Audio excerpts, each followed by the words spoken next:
This week on Act Out, a special look at the situation in Venezuela from outside the corporate media. Here is the scoop that you need to hear. All the empire's ills laid bare and the real situation going on there. And how we have to activate to take on the violent bipartisan machine that profits off of the suffering of millions. Indeed, we have more in common with the people of Venezuela than we do with our own government. And it is this solidarity that we have to recognize in order to shift our horrific foreign policy. From tweets to marching in the streets, this is Act Out. Rockets! Blockade! Bulldozers swarm outside the checkpoint gate. A noise flash broke the hush and blew me into the street. I awoke next to the body of my baby. No! Welcome to Act Out. I'm Eleanor Goldfield, and this is your tipping point. This past week, you probably heard some chatter about the coup in Venezuela.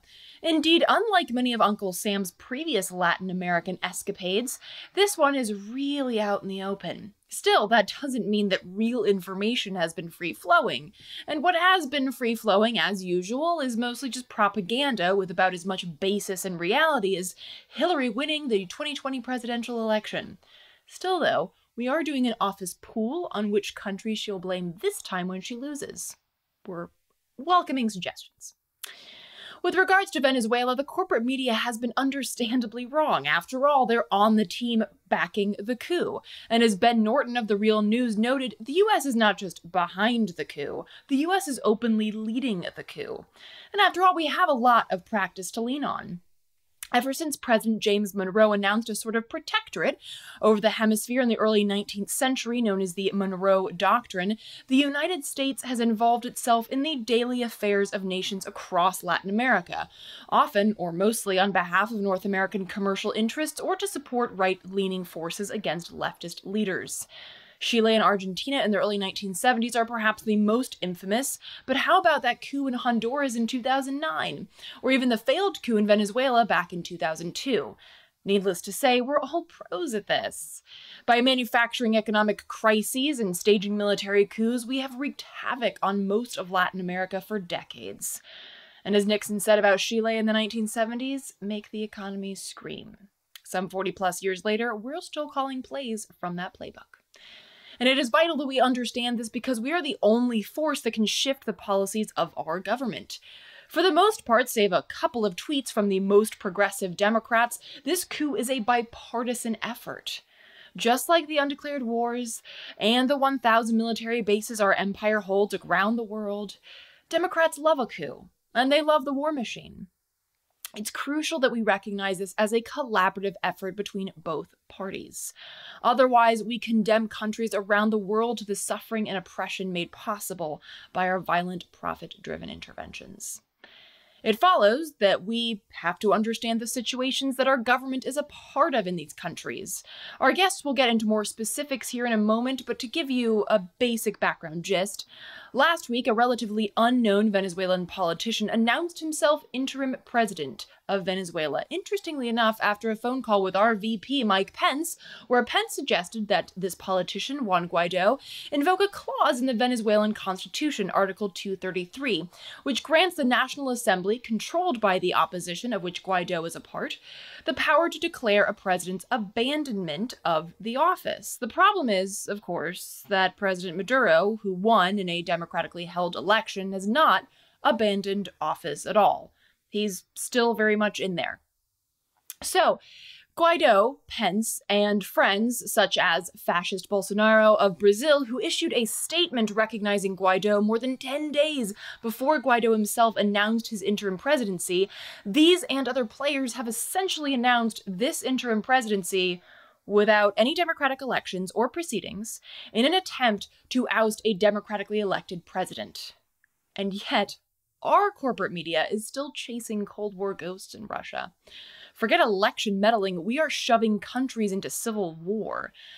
And while as the taping of this show, no military action has been taken against Venezuela, it's a very real possibility. Already back in 2017, Trump was publicly suggesting a military intervention in Venezuela. And a Trump administration official said last week that indeed, all options are on the table, a threat made even more terrifying and grotesque by the appointment of Elliot Abrams on Friday as the special envoy overseeing policy toward Venezuela. Abrams is widely remembered in Central America, but particularly from his time in the Reagan administration, when he tried to whitewash a massacre of 1,000 men, women, and children by U.S.-funded death squads in El Salvador, when he was Assistant Secretary of State for Human Rights. Abrams also set up covert funding for the Contra rebels in Nicaragua, then lied to Congress about it, for which he was convicted, and then later pardoned by George H.W. Bush. As Middle East advisor under Bush II, he was incredibly gung-ho about the Iraq invasion and has also been linked to the 2002 failed coup in Venezuela. So, all around, good guy. With the likes of Abrams, Marco Rubio, and Pompeo at the helm, a violent intervention in Venezuela is unfortunately looking more and more likely. And as Venezuelan expert Gabriel Hetland noted in a recent article, this course of action must be firmly rejected. This is not because Maduro deserves anyone's support or sympathy. It is because of the untold suffering and damage U.S. military intervention would bring to Venezuela and the region, and the vanishingly small likelihood such action could bring the change Venezuela needs. As our guests will point out, Venezuela does need change, but Uncle Sam isn't, nor ever will be, the one to bring it. Maduro is no angel, and the problem of a stark duality delivered to us by corporate media and our zealot capitalist politicians makes it sound like if you aren't for the coup, then you must think Maduro is perfect. And if you don't think Maduro is perfect, then you must be for the coup. But that's all wrong. It is possible, and necessary indeed, to not like Maduro and also not support a violent coup orchestrated by the United States. I think we can all relate to the concept of not liking our president, who's much worse than Maduro, by the way, but also not wanting another country to attempt an economic blitzkrieg or a violent overthrow of our government. A collective letter published in The Guardian and signed by British MPs, trade union leaders, journalists, actors, artists, and others also states plainly that whatever views people hold on Venezuela, there is no justification for backing the U.S. attempt at regime change underway, which, if successful, could go the way of the disastrous interventions in Iraq and Libya. And it is precisely from this perspective that we have to address our violent and destructive foreign policy. We must see ourselves and the entirety of our imperial violence in the threat against Venezuela. Because the longer we stay quiet, the longer we place our hope at the feet of the democratic elite, the longer we fall in line behind an empire's propaganda machine, the longer the people of dozens of countries, including our own and Venezuela, will be trampled. For more on what's behind the propaganda smokescreen, we are joined by Daniel Kovalik, human rights attorney and author of several books, including The Plot to Control the World, How the U.S. Spent Billions to Change the Outcome of Elections Around the World, apt, and The Plot to Scapegoat Russia. We also speak with Alexander Main, Director of International Policy at the Center for Economic Policy. Take a look. I mean, here's a guy that never even ran for president, much less did he get elected president. He has no constitutional authority. Maduro does have constitutional authority. I actually was an election observer there last May. Maduro got 67% of the vote with 46% of the electorate voting, which, it's not a mandate, but those numbers give him, certainly legitimacy. And this is a coup d'etat that's happening here. You don't have two competing presidents. You have a president and someone trying to overthrow him with their usual help of the United States.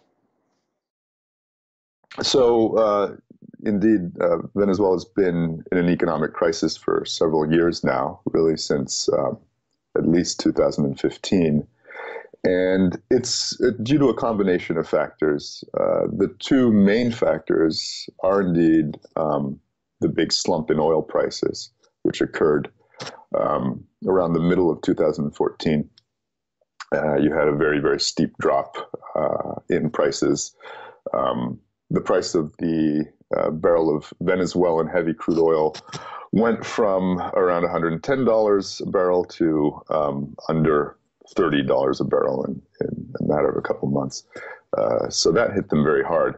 But in addition to that, and I would say really as sort of the initiating reason for the economic crisis, you had some very bad policies that were in place, that had been put into place under the previous president, President Hugo Chavez, but that had remained in place under Nicolas Maduro, even when they were clearly beginning to dysfunction. And I'm referring in particular to the currency, the foreign exchange system in place with foreign currency controls that at a certain point, really it started in late 2012, early 2013, you had a deficiency in the amount of foreign cash that was being put into the system by the Venezuelan government, which meant that more and more private actors in Venezuela were relying on the black market to obtain foreign currency, mainly dollars. And you began to see a major discrepancy between the official exchange rate for the bolivar and the black market rate. And it became insurmountable, this gap, and it eventually really spiraled out of control. And it led to high inflation. It became a driver of high inflation and of shortages. Shortages of food, shortages of medicine, shortages of all sorts of imports. And of course, Venezuela being an oil economy and really reliant on oil exports for national revenue, it's also been a big importer of everything but oil. So very, very reliant on just about every sort of commodity apart from oil, and needing to import a lot of things. So this hit the country's economy very hard. It went into a deep recession starting in the summer of 2014, before the oil prices began to slump, actually. But then when the oil prices went down, it became deeper, and it's been in recession ever since. The economy has contracted in the last few years more than we've seen in any Latin American economy in recorded history. So it's been very, very dramatic indeed. But then there's an additional factor that has made things even worse, and that really began in August of 2017 when the Trump administration began to impose financial sanctions, whereby they restricted the Venezuelan government and the Venezuelan state oil company. They restricted their ability to borrow internationally. So not just from the U.S., but really from financial organizations, banks, and institutions around the world. Any of the institutions that really went through the U.S. system. So this made it essentially impossible for the Venezuelan government to correct course in terms of its economic policy, and there were signs that they were going to do that. They would have needed to borrow quite a bit in order to accumulate the necessary international reserves in order to carry out economic reforms. That on the one hand. And on the other hand, of course, it's restricted their ability to increase the level of imports of badly needed food and medicine. It's restricted their ability to help stimulate the economy and help it recover from this crisis. So really, these sanctions, which haven't gotten a lot of attention, have directly contributed to a much more dire economic situation for the Venezuelan people. And it can be argued that they've contributed to the ongoing massive migration from the country and to probably a lot of deaths due to lack of access to medicine and insufficient access to food as well. And as I understand it, there were sanctions before 2017. I mean, Obama also imposed sanctions, correct? So that's correct. The sanctions didn't hit nearly as hard. They were sanctions directed primarily at Venezuelan officials for a variety of reasons. Mostly for alleged corruption, but when you look at who was targeted, it had a lot to do with their sort of position in the government and the sort of leverage that they might have in terms of seeing a change in the political situation. So it was very politically tactical, these sanctions. But some of the sanctions targeted key people in the government involved with the government's economy and economic decision making. And this had, of course, the effect of being very dissuasive to foreign investors, to foreign companies, from being involved with the Venezuelan government. Certainly there was a fall off in potential investment as a result. In addition to that, through multiple sources in the banking sector in New York, it was reported that the Treasury, U.S. Treasury under President Obama, was putting a lot of pressure on banks that wanted to extend credit to Venezuela or to buy up Venezuelan state bonds and PDVSA, the state oil company bonds as well, and dissuading them very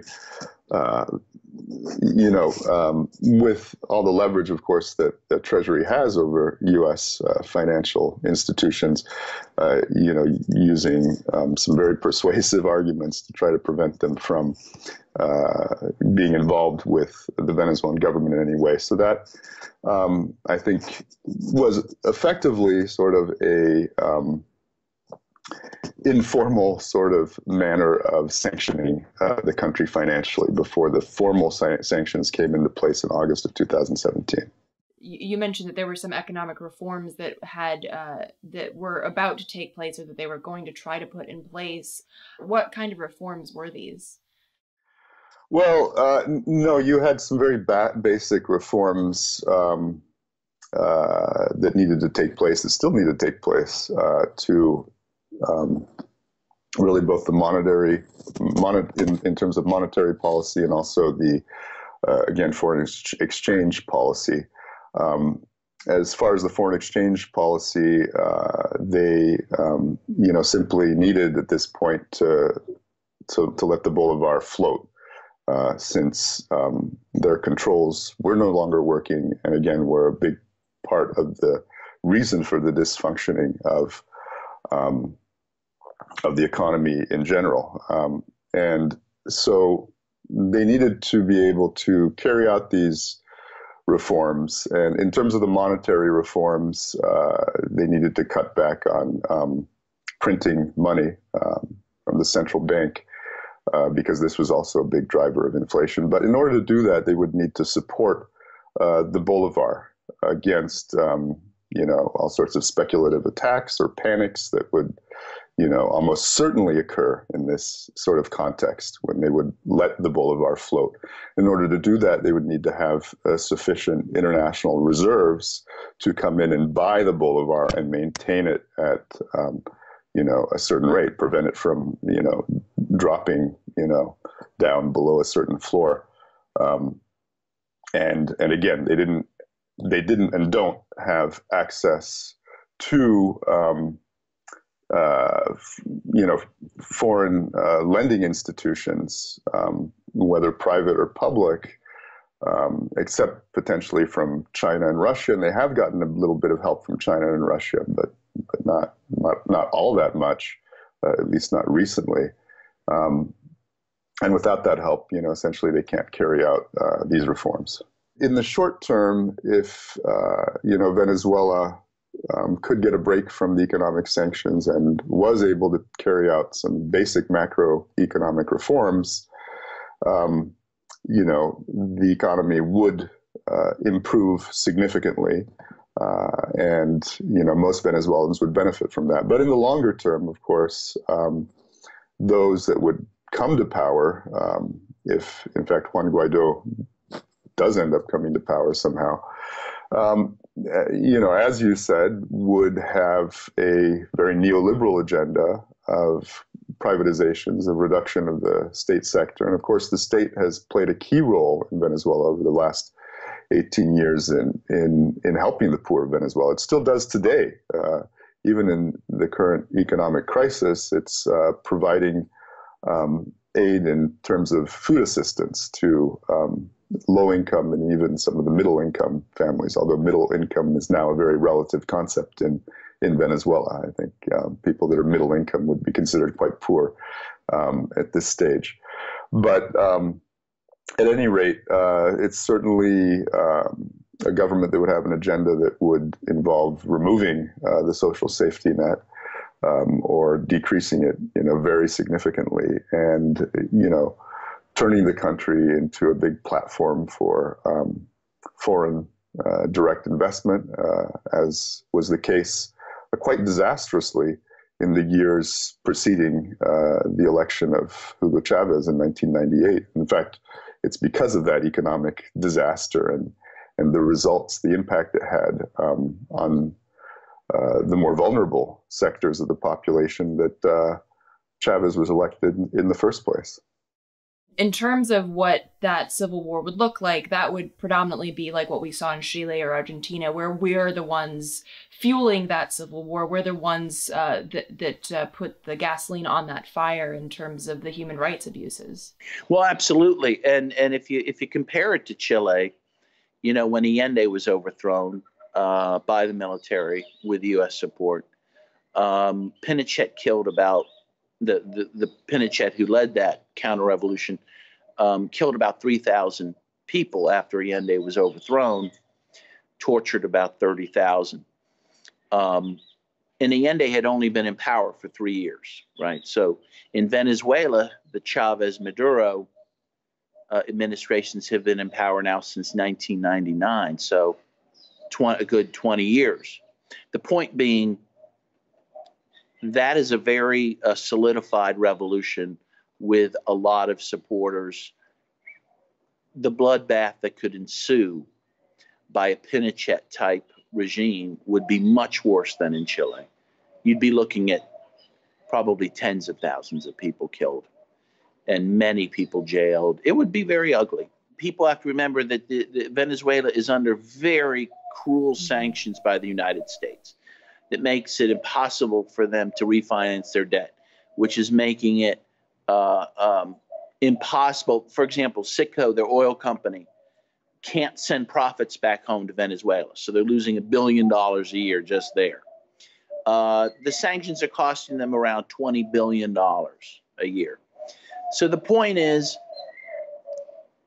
they could be essentially starved into submission. That is to say, again, they're being given the choice that if they accept this alt president, as the nation calls him, that this spigot will be turned back on again, and their economy will get better. So people might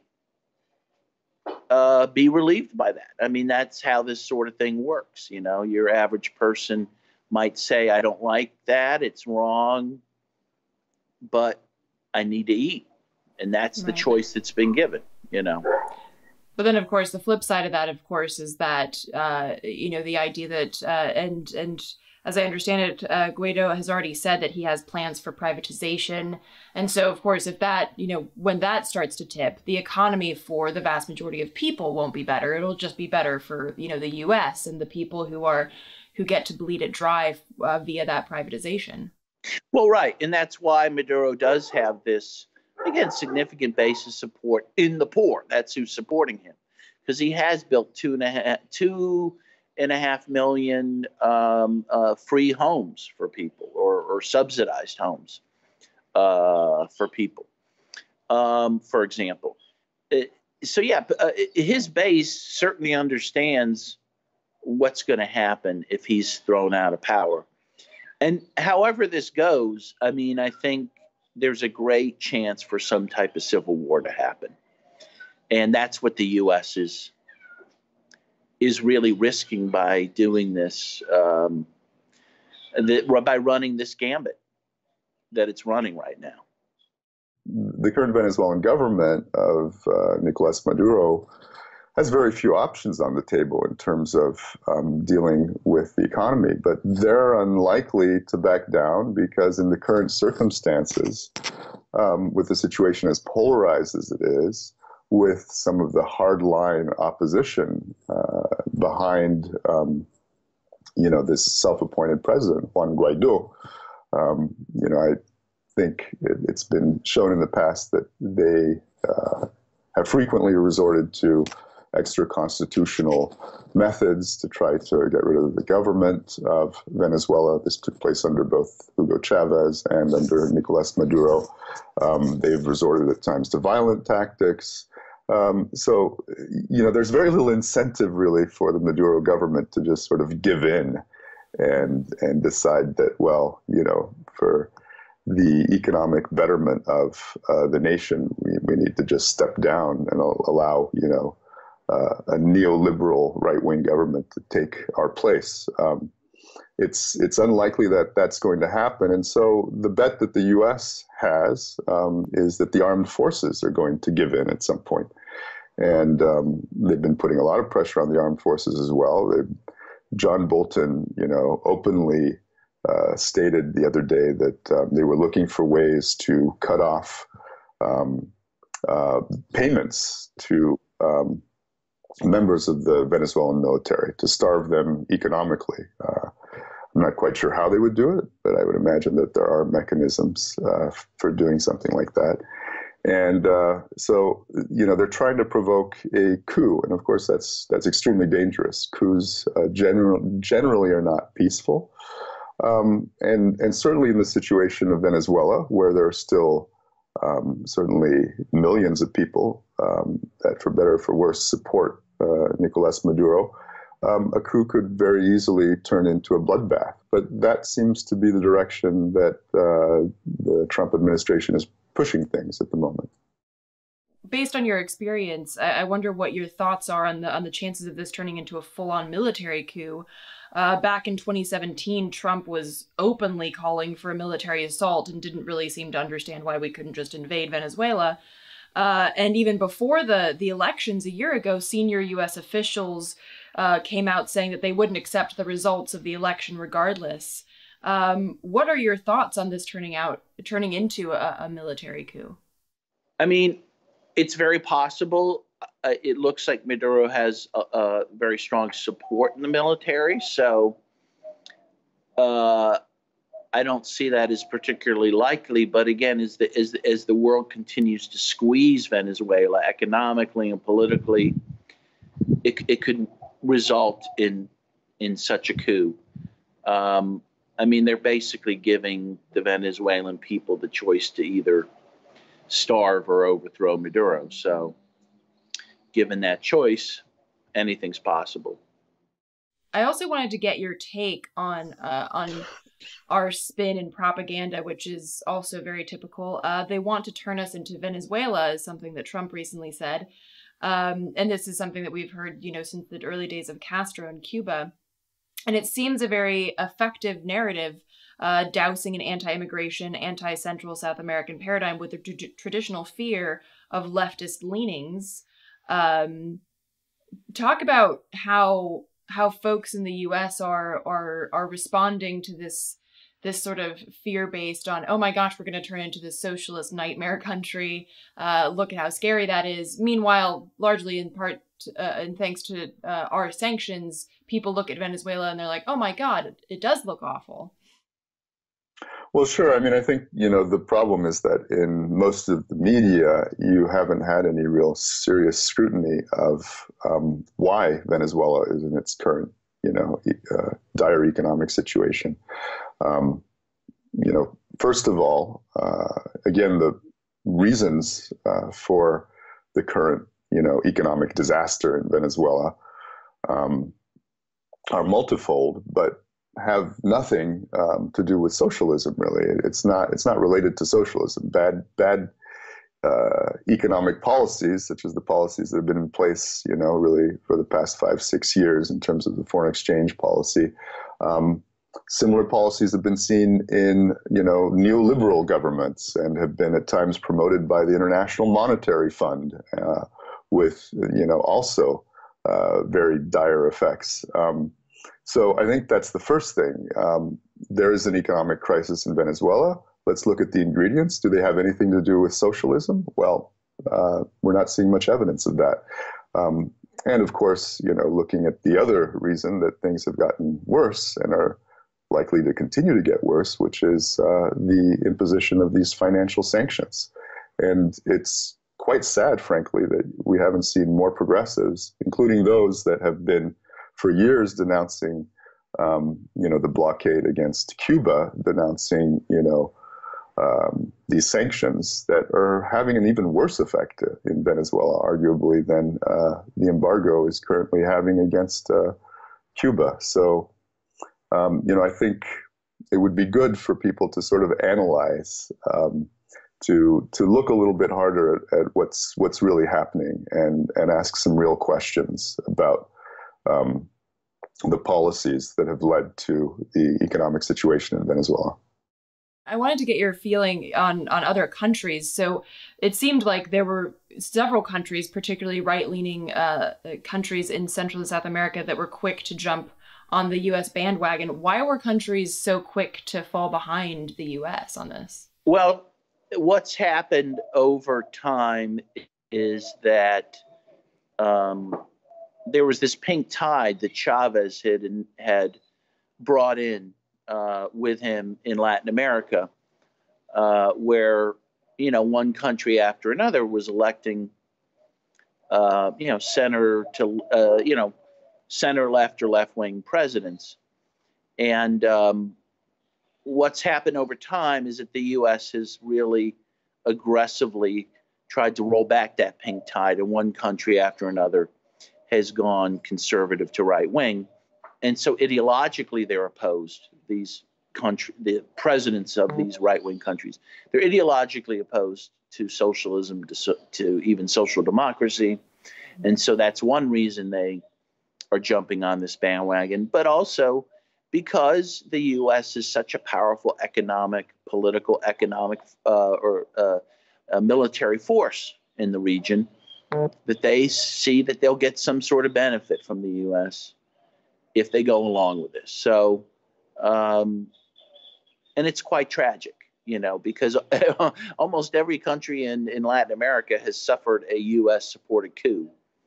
And so one would think these presidents would think, well, I could be next. But for the moment, they see some short-term gain in throwing in their lot with the big colossus of the North, the United States.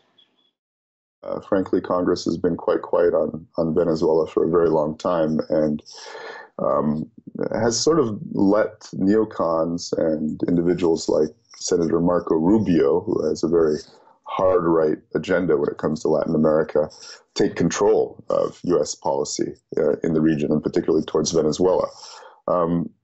You're seeing some progressive Democrats speak out now, such as Ro Khanna, Tulsi Gabbard, Bernie Sanders.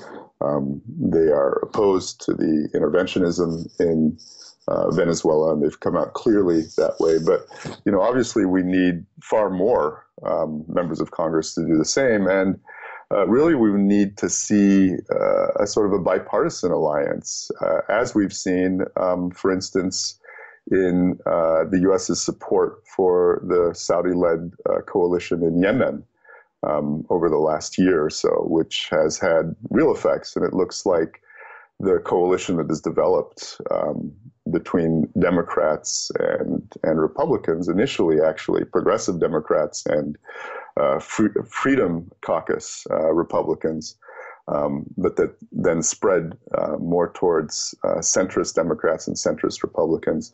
That looks like it's going to have a positive impact, and that it could very soon lead to a U.S. military withdrawal from the Yemen conflict, which would be, a very, very big victory indeed. I think we need to see something similar in terms of Venezuela, and very quickly, because it's an absolute crisis situation. The country is on the edge of a civil war, and the Trump administration is very clearly trying to provoke a military coup d'etat. And that would have absolutely devastating results for Venezuela. The situation would be far, far worse than the very dire situation that we're seeing at the moment. They should be calling on Trump to allow Venezuela to make their own choice of government, free of sanctions, free of military threats, free of the U.S. picking a guy at random and saying they recognize him as president.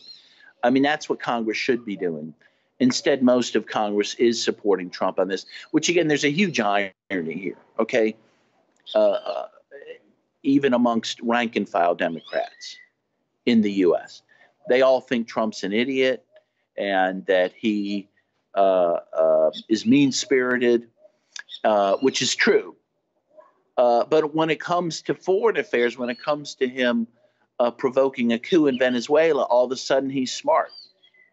And that's just so bizarre to me. There's virtually no criticism of his aggressive foreign policy. The only criticism is when he's not aggressive, like pulling troops out of Syria. I mean, it's very, and people don't think about that. But anyway, there seems to be almost bipartisan support for what's happening right now. And do you think that, what kind of power would Congress have in terms of, because none of our coups or wars are even declared anymore. What kind of power would Congress have?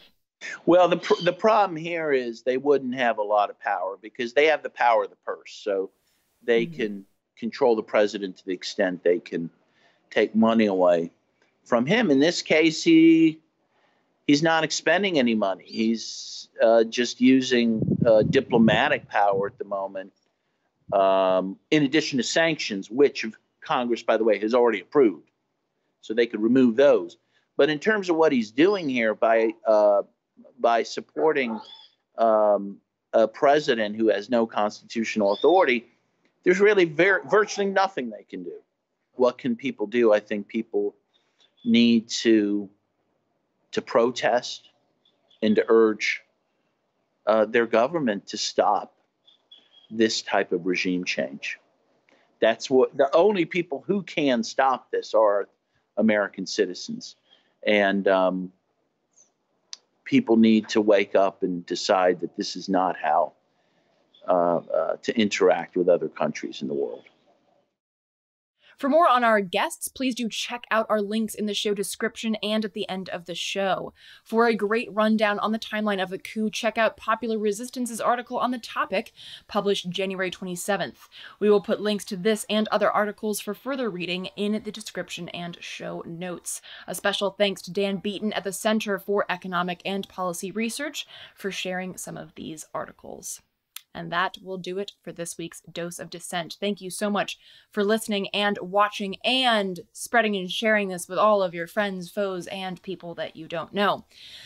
As always, please do make sure that you sign up for our newsletter. It is the best way to stay up to date on all of our episodes and interim updates. And for those who have donated and support the show, thank you so much for helping us act out. And please do spread that information as well. From the Devil's Den, good night and act out. And real quick, to keep independent, non-corporatized media like this show going, visit patreon.com/actout.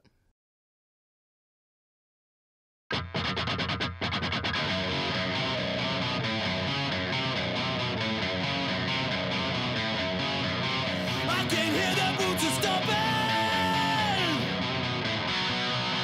Come on, boys, let's get some roster through. I can't stand to hear my father cry anymore. Time we left for nothing, motherfuckers dead in the road. We've been backing up inch by inch, we got nowhere else to go. It's been too many years since you pushed and set my shove.